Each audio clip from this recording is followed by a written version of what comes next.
মঙ্গলবার আমাদের এখানে হাট বসে। তাই আমরা যথারীতি বিকালবেলায় চলে গেছিলাম হাটে, মাছের বাজারে। মাছের বাজারে গিয়ে একটা কথা জানতে পারলাম যে আমাদের যে মাছওয়ালা দাদা সে নাকি মোটো ব্লগিং করে।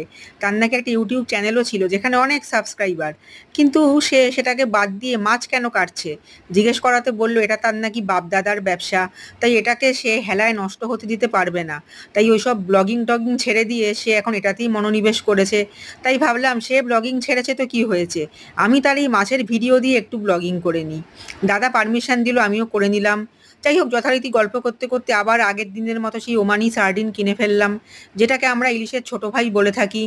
সেমভাবে ওই রকম ঘন করে পেঁয়াজ, টমেটো, রসুন, আদা, লঙ্কা কুচি, তার সাথে গুঁড়ো মশলা দিয়ে আর একটুখানি বেশি করে কাশ্মীরি রেড মির্চ দিয়ে একদম ঝাল ঝাল কষা কষা করে মাছটাকে রান্না করে ফেললাম।